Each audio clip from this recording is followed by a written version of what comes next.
Let's get started with, you got it, problem of the day. Some of you have already gotten started on this on Facebook, which we are grateful and excited to see happening.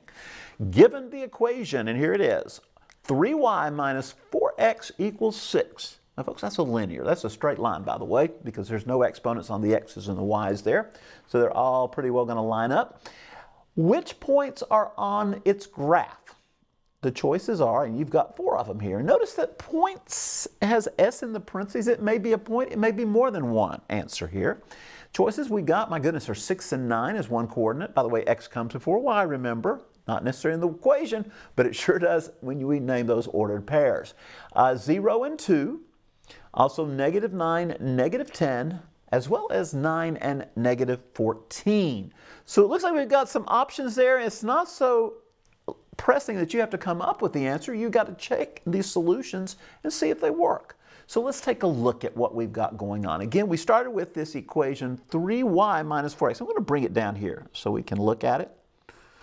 3y minus 4x. So many times we're always used to that standard form having the x coming for the y. Really, does that really mean it? I don't know. As long as we have, well, it would be wrong here because our x is negative, the coefficient in front of it. So we would want to have it coming out first and being different type situations. So this really isn't a standard form, but be careful. It's still going to give us a linear graph here in just a second. And equals to 6. Now you know what we could do? I'll tell you what we could do. We could move our 4x over there and divide everything by 3 and get y by itself. Get slope-intercept form, y equals mx plus b.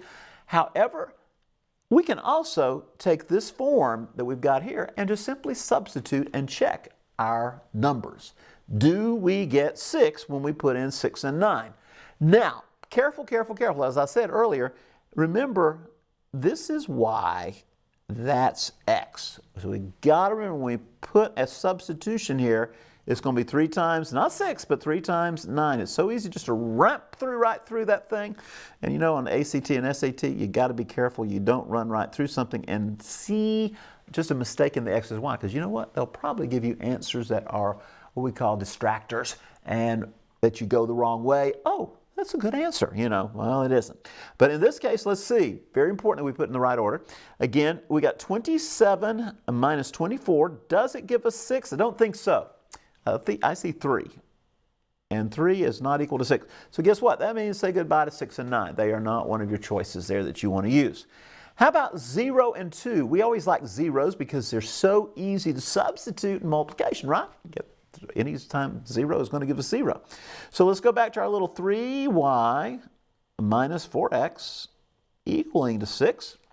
And we put a 2 in for y. So we'll put it right there. And we're going to put a 0 in for x, and look what happens. This one really comes out nice and sweet very quickly. The 6 minus 0, which we know is 6, equaling to 6. So that one is good. And some of you said, well, we're done.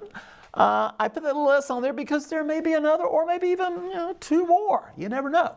So let's see what happens here. So far, we have one good answer. This one was a no. We'll put an x by it. Not because of the variable x, just it's wrong. Okay, it doesn't work. We don't want it to be a part of our solution here. So how about it? Put -9 and -10. Again, order very important on this one. So we've got 3 times that -10, going back to the 3y minus 4x. Then we've got minus 4 times that -9. And are we going to get 6? Big question, big question. Well, we know 3 times a -10. Folks, remember, a negative times a positive gives us -30. On the 2 negatives here, because yeah, it's a minus 4 times a -9. Let's go with, how about it, plus 36. Everybody's going, oh, we see an answer. We see a good answer, exactly. There's going to be 6 because guess what? It's like saying 36 minus 30. We got 6 equals 6. Dear friends, that one checks out also. So at this point, we have 2 good answers. One more to go. Will you drop out my bottom third there? Thank you. And I'm going to just curve it right in here. Give us some little room here. We're going to start again with 3y minus your 4x equals to 6. And let's do it upright. Let's put that 9 in for x. And let's put in that -4 for y, -14, excuse me, for y. So we got 3 times -14 minus, oh my goodness, this looks a little crazy.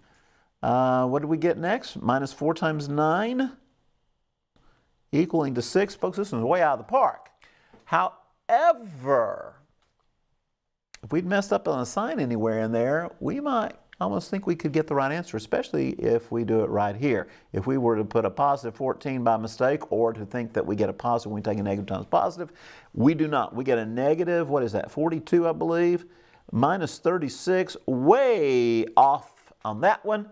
That one's going to give us, it looks like a negative 78 equaling 6. Obviously it does not, so say goodbye to that one. So our two in the middle are good answers. Again, we do have a minus 42. Watch that. We've also got a negative or minus 36. So we are already deep in negative territory there. Now, let's take this thing, well, let's almost take this thing to the graphing calculator. Remember, I mentioned we could do y equals mx plus b. And we're going to take that to the graphing calculator. So let's see. I got a little room right here. 3y minus 4x equals 6. And let's move that to slope-intercept form. In other words, we'll get y by itself. A lot of us like to graph that way. Our graphing calculator loves it, and we're going to go there in just a second. So add that 4x to the right-hand side. Yeah, we got 3y equals 4x plus 6. It went over positive, remember. Now, what do? You divide by 3. This one's going to come out really pretty easy. Divide by 3, divide by 3. Why? Because we got 3 times y. We want to unhook that 3. And we got a y equals 4/3 x plus 2. So let's go to the calculator real quick and we'll get this finished.